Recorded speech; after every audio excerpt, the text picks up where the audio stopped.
हे दोस्तों नमस्कार। एक बार फिर से स्वागत है आपके अपने यूट्यूब चैनल देव जी के ट्रिक्स में। तो दोस्तों हम यहाँ पर उत्तर प्रदेश ग्रामीण परिवेश का यहाँ पर टेस्ट लगाने वाले हैं, जो कि यहाँ पर आपकी महत्वपूर्ण योजनाएं आपकी चालू की गई हैं। और ये महत्वपूर्ण देखा जाए आपके लेखपाल एग्जाम के लिए सबसे महत्वपूर्ण क्लासें इस समय आपकी चालू है। तो आप जितने भी यहाँ पर पार्ट दे सकते हैं हम आपको पार्ट वाइज दे रहे हैं, ताकि हर एक पार्ट को आप लोग देखते चलिए, खुद की नोट्स बनाइए। और खुद की जब नोट्स बनेगी तो आप लोगों को यकीन होगा कि नहीं हम कुछ कर सकते हैं। चलो स्टार्ट करें। रेडी? चलिए, तो क्वेश्चन आपके सामने दिया गया है कि वित्तीय समावेशन के उद्देश्य से लागू की जाने वाली जनधन योजना की घोषणा प्रधानमंत्री ने स्वतंत्रता दिवस पर 2014 को की थी। आधिकारिक तौर पर कब प्रारंभ की गई? ये क्वेश्चन आपसे पूछा गया था 2015 में। तो यहाँ पर 40 का आंसर यहाँ पर बताइए कि क्या आंसर इसका राइट हो सकता है। 40 का राइट आंसर दीजिएगा। चलिए भाई जवाब दीजिए भाई, ऐसे मजा नहीं आएगा, जब तक जवाब नहीं दोगे तब तक मजा नहीं आएगा। इसका आंसर हो जाएगा 28 अगस्त 2014 को। तो ऑप्शन बन जाएगा यहाँ पर आपका डी नंबर राइट हो जाएगा। ठीक है ना। आगे बढ़ते हैं। क्वेश्चन आपसे दिया गया है कि वर्ष 1992 में स्वयं सहायता बैंक संपर्क कार्यक्रम किसके द्वारा शुरू किया गया था? यहां पर बताइएगा कि यार आपसे वर्ष 1992 में स्वयं सहायता बैंक संपर्क कार्यक्रम किसके द्वारा शुरू किया गया था? ये शुरू किया गया था आरबीआई के द्वारा। इसका ऑप्शन बनेगा ए नंबर। ये आरबीआई के द्वारा किया गया था। ऑप्शन बन जाएगा ए नंबर राइट हो जाएगा। ठीक है ना। और यह स्वयं सहायता समूहों को बैंक से जोड़ता है। इसकी सफलता को देखते हुए तथा इस स्थिति को बनाए रखने हेतु वित्तीय समावेशन को आवश्यक बताया गया है। वर्तमान में जनधन योजना इसका प्रमुख उदाहरण भी है। ठीक है। आगे बढ़ते। क्वेश्चन दिया गया है कि ग्रामीण रोजगार कार्यक्रम अधिकतम कितनी राशि बैंक ऋण उपलब्ध कराने का प्रावधान किया गया है? अर्थात ग्रामीण रोजगार कार्यक्रम में कितनी राशि बैंक ऋण उपलब्ध कराता है? 42 नंबर में। चलिए यहां पर आंसर हो जाएगा आपका डी नंबर, आपका 25 लाख रुपए। ऑप्शन बनेगा यहां पर आपका कौन सा भाई? डी नंबर बनेगा। डी नंबर याद रखिए, यहां पर आपका आंसर बनेगा डी नंबर। 25 लाख रुपए आपका दिया गया है। और इसकी शुरुआत की अगर हम बात करते हैं कि ग्रामीण रोजगार सृजन कार्यक्रम की शुरुआत हुई थी 1995 में की गई थी। उद्देश्य क्या है? तो ग्रामीण इलाकों तथा छोटे शहरों में स्वरोजगार के अवसर पैदा करना। इसके अंतर्गत अधिकतम 25 लाख तक की लागत वाली परियोजनाओं के लिए बैंक ऋण का प्रावधान करता है। याद रखिएगा। ठीक है ना। इसका क्रियान्वयन खादी और ग्रामोद्योग के लिए किया गया था। आगे बढ़ते हैं। क्वेश्चन आपसे अगला पूछा गया है SGSY का पूर्ण रूप क्या है? यहां पर देख सकते हैं फुल फॉर्म आपसे क्वेश्चन पूछा गया है। तो चलिए यहां पर बताइए कि आपका राइट आंसर क्या हो जाएगा। यहां पर देखिए आपका आंसर यहां पर क्या हो जाएगा? SGSY का पूर्ण रूप। 43 नंबर की अगर बात करते हैं तो आंसर आपका बनेगा यहां पर ये नंबर स्वर्ण जयंती ग्राम स्वरोजगार योजना। क्या बनेगा? यहां पर आंसर ये हो जाएगा स्वर्ण जयंती ग्राम स्वरोजगार योजना। ऑप्शन ए नंबर हो जाएगा। शुरुआत कब की गई थी? शुरुआत की गई थी 1 अप्रैल 1999 को इसकी शुरुआत की गई थी। इसका मुख्य उद्देश्य है लोगों को स्वरोजगार उपलब्ध कराना। ठीक है ना। और याद रखिए इसका एक महत्वपूर्ण पॉइंट भी आपके सामने आ गया है कि इस योजना का वर्ष 2009 में नाम बदलकर राष्ट्रीय ग्रामीण आजीविका मिशन कर दिया है। अर्थात जो आपकी योजना थी स्वर्ण जयंती ग्राम स्वरोजगार योजना, इसका अब नाम हो गया राष्ट्रीय ग्रामीण आजीविका मिशन कर दिया गया है। कब से? 2009 से। जो कि आपको यही पॉइंट आपको पढ़ना है। ठीक है। चलिए आगे बढ़ते हैं। क्वेश्चन आपसे दिया है अन्नपूर्णा योजना का प्रारंभ कब किया गया था या किस वर्ष हुआ था? यहां पर आंसर क्या हो जाएगा? अन्नपूर्णा योजना। इसका राइट आंसर आपका बी नंबर हो जाएगा। याद रखिएगा ये आपके 2000 सन 2000 में की गई थी। अंत्योदय अन्न योजना के अंतर्गत निर्धन परिवारों को प्रति परिवार प्रति माह कितना अनाज उपलब्ध कराया जाता है? यहां पर देखिए आपका आंसर क्या हो जाएगा 45 नंबर में। तो आंसर यहां पर आ रहा है, आंसर बनेगा ए नंबर 35 केजी। आपका आंसर हो जाएगा ए नंबर 35 केजी। आगे बढ़ते हैं। क्वेश्चन आपसे दिया गया, देखिए यहां पर देखिए दिया गया इस योजना में 1 अगस्त 2004 को 50 लाख और बीपीएल परिवार को जोड़कर विस्तार किया गया। प्रारंभ में इसके तहत 25 किलोग्राम अनाज उपलब्ध कराया जाता था। ठीक है ना। मतलब प्रारंभ में क्या किया गया था? इसमें 25 किलोग्राम अनाज उपलब्ध कराया जाता था। ठीक है ना। आगे बढ़ते क्वेश्चन आपसे दिया गया है कि काम के बदले अनाज कार्यक्रम का शुभारंभ किस वर्ष किया गया था? यहां पर आंसर आपका राइट क्या हो जाएगा? चलिए बहुत अच्छे, वेरी गुड। यहां पर देखो आपसे दिया है काम के बदले अनाज कार्यक्रम का शुभारंभ किस वर्ष किया गया था? 46 नंबर में।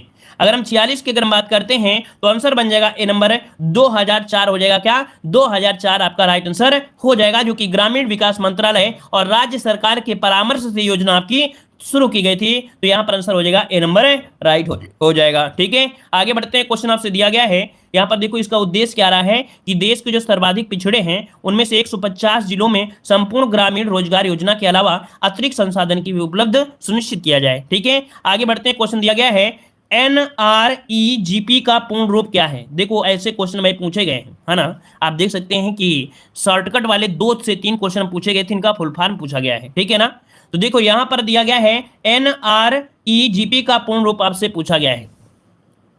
तो देखिए इसका राइट आंसर यहाँ पर 47 लोगों में सी दे रहे हैं। आपका आंसर क्या हो जाएगा, तो भाई सी नंबर आपका यहाँ पर हो जाएगा कि राष्ट्रीय ग्रामीण रोजगार गारंटी कार्यक्रम। इसका पूरा नाम पूछा गया है, तो आप देख सकते हैं पूरा नाम आपका हो गया है। शुरुआत हुई थी 2 फरवरी 2006 को और 2 अक्टूबर 2009 को इसका नाम बदल दिया गया। याद रखिए इसका नाम बदल दिया गया, कब बदला गया, तो डेट याद रखिएगा 2 अक्टूबर 2009 को इसका नाम बदलकर महात्मा गांधी राष्ट्रीय रोजगार गारंटी अधिनियम अर्थात इसे मनरेगा कर दिया। तो बिल्कुल IMP है, इसको नोट करिएगा। यहाँ क्वेश्चन आपको हमने कई बार बताया भी है। ठीक है, चलिए यहाँ पर आगे बढ़ते हैं। क्वेश्चन आपसे अगला पूछा है, मनरेगा के अंतर्गत सामग्री संगठन के मामले में केंद्र और राज्य सरकारों द्वारा किए गए निधिकरण का अनुपात इनमें से क्या होता है। चलिए यहां पर आंसर 48 नंबर में क्या बनेगा तो 48 को ऑप्शन बनेगा ए नंबर। यहां पर देखिएगा कह रहा है आपसे केंद्र और राज्य, तो मनरेगा के अंतर्गत किए गए निधिकरण का जो अनुपात है वो कितना होता है, 25 और 75 होता है ना भाई, 25 और 75 होता है। लेकिन यहां पर जो आंसर दिया गया है वो आपका ए दिया है, लेकिन ए नंबर आपका गलत दिया गया है। यहां पर आंसर बनेगा आपका डी नंबर। किताबों में देखो गलतियां होती हैं, स्वाभाविक है, हमने बताया है। वो कोई भी आपकी गलती हो, कोई भी ऐसी किताब हो, है ना, सभी किताबों में गलतियां मिलती हैं, स्वाभाविक है कि हर एक किताब में गलती मिलती है, चाहे NCERT हो, गलतियां कहीं ना कहीं मिली जाती हैं। ठीक है ना, तो याद रखिए यहाँ पर 75 और 25 का आपका हो जाएगा। ठीक है, आगे बढ़ते क्वेश्चन आपसे दिया गया है, कह रहे कस्तूरबा गांधी बालिका विद्यालय योजना के अंतर्गत किन परिवारों से संबंधित लड़कियों को प्राथमिक स्तर पर आवासीय विद्यालयों के माध्यम से शिक्षा प्रदान की जाती है।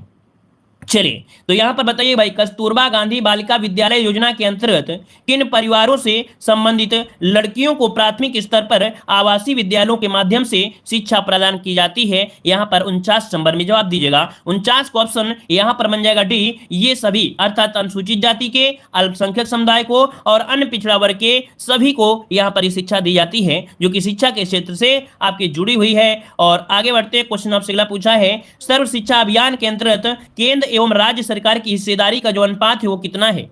चलिए सर्व शिक्षा अभियान के अंतर्गत केंद्र और राज्य सरकार की हिस्सेदारी पूछा गया है, और सर्व शिक्षा अभियान सब पढ़े सब बड़े, है ना। यहां पर आंसर क्या बनेगा, आंसर बनेगा यहां पर ये नंबर 60 और 40 का अनुपात है। याद रखिए 60 और 40 का अनुपात है। शुरुआत की गई थी सन 2001 में, इसकी शुरुआत की गई थी। तो देखते हैं इसका राइट आंसर आपका ए हो जाएगा, और इसकी शुरुआत 2001 में आपकी की गई थी। केंद्र और राज्य की हिस्सेदारी है कितनी, 60 और 40, इसको आप लोग नोट कर लीजिएगा 60-40। आगे बढ़ते हैं, क्वेश्चन दिया गया है कि राष्ट्रीय साक्षरता मिशन को पुनर्गठित करके साक्षर भारत मिशन की शुरुआत किस वर्ष की गई थी। राष्ट्रीय साक्षरता मिशन को पुनर्गठित करके साक्षर भारत मिशन की शुरुआत किस वर्ष की गई थी। यहां पर आंसर हो जाएगा ए नंबर, सन 2009 में। कब की गई थी, सन 2009 में की गई थी। नोट कर लीजिएगा, आंसर बनेगा आपका यहां पर ए नंबर राइट हो जाएगा। ठीक है ना, और कब, तो आपके 8 दिसंबर 2009 को इसकी शुरुआत की गई थी। इस मिशन का उद्देश्य है कि शिक्षा के क्षेत्र में लिंग असमानता को दूर करना।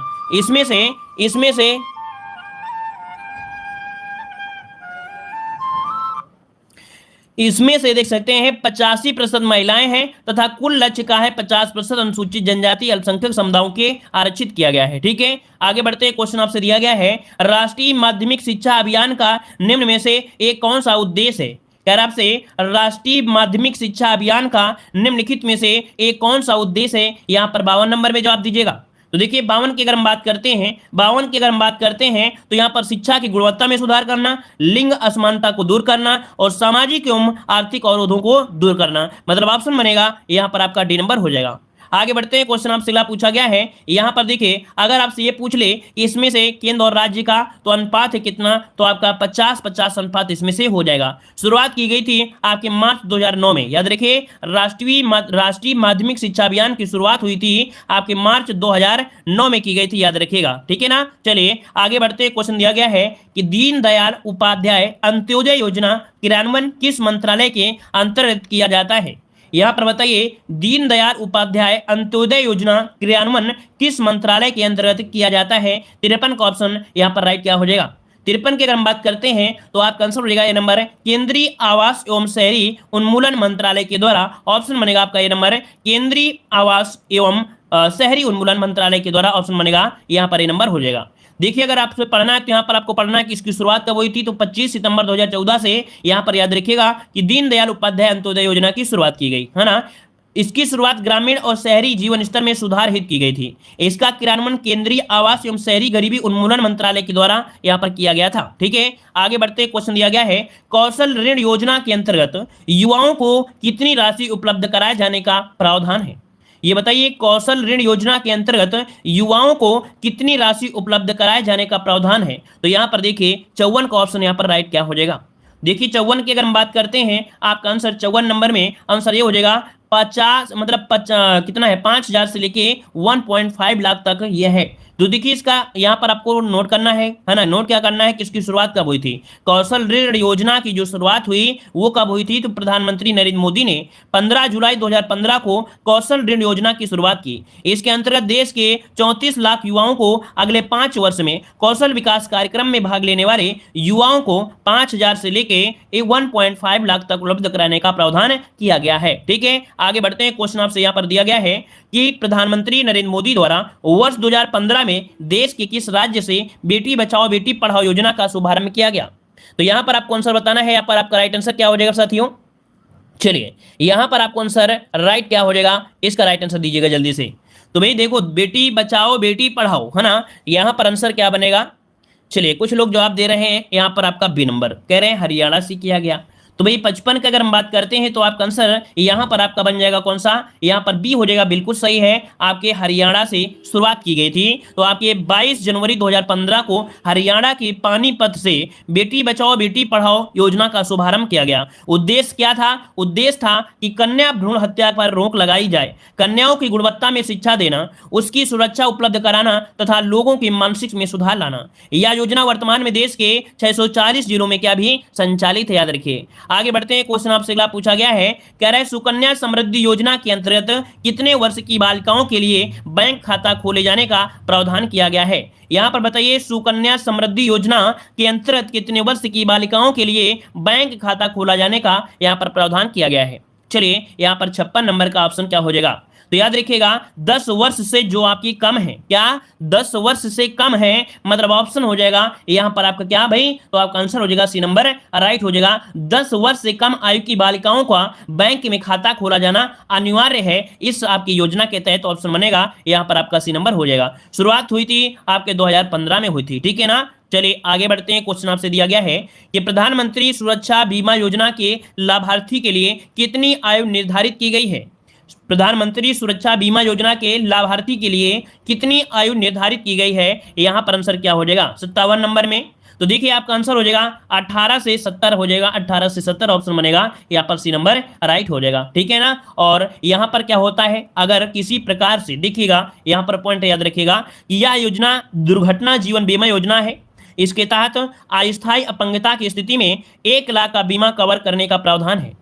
इसमें व्यक्ति को ₹12 का वार्षिक प्रीमियम का भुगतान करना होता है। इसके तहत 2 लाख का बीमा प्रदान किया जाता है, अर्थात साल में 12 रुपए आपके कटते भी रहेंगे, है ना, साल में 12 रुपए आपसे कटते भी रहेंगे। आगे बढ़ते हैं। क्वेश्चन आपसे दिया गया है कि अटल पेंशन योजना के अंतर्गत लाभार्थी को न्यूनतम व अधिकतम तक पेंशन राशि प्रत्येक माह प्रदान किए जाने का प्रावधान आपका क्या दिया गया है?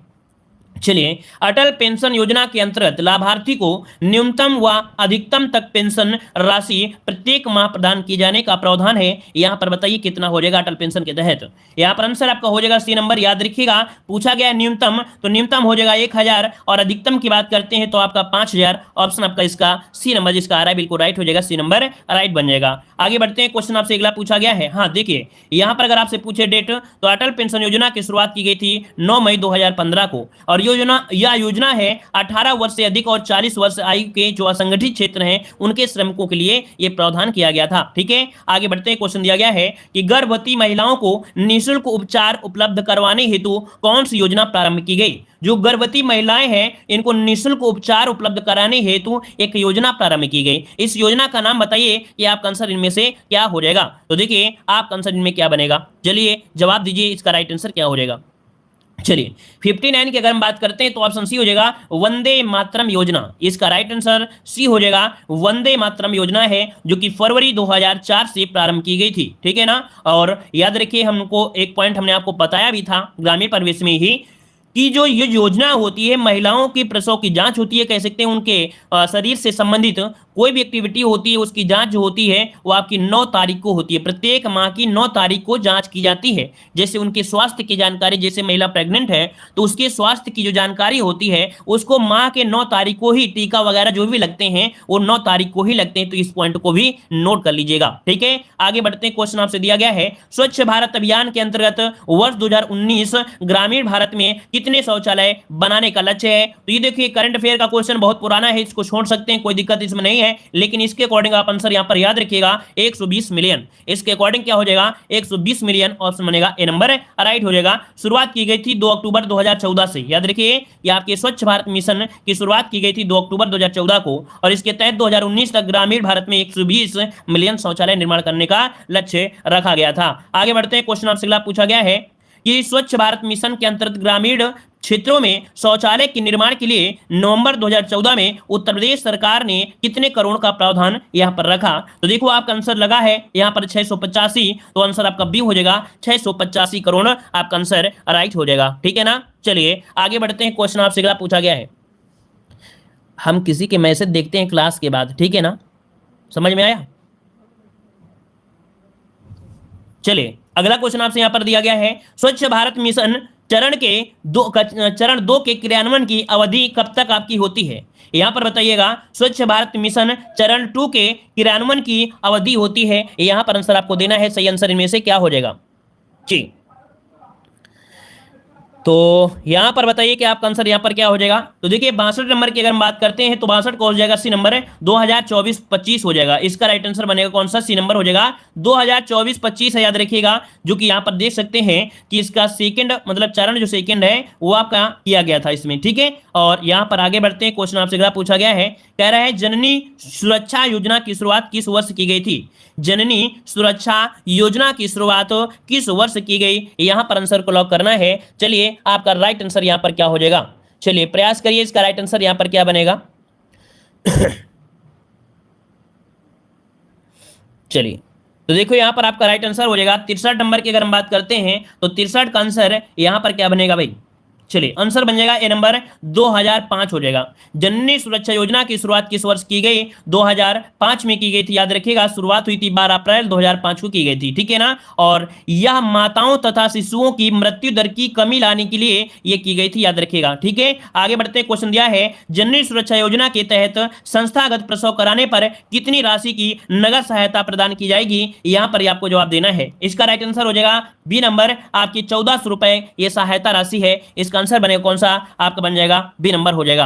आगे बढ़ते हैं। क्वेश्चन आपसे दिया गया है, यहां पर देखिए अगला क्वेश्चन दिया है, कह रहा आपसे राष्ट्रीय बाल स्वास्थ्य कार्यक्रम के तहत किस आयु के बच्चे लाभार्थी के रूप में शामिल हो जाएंगे। यहां पर बताइए इसका राइट आंसर क्या हो जाएगा।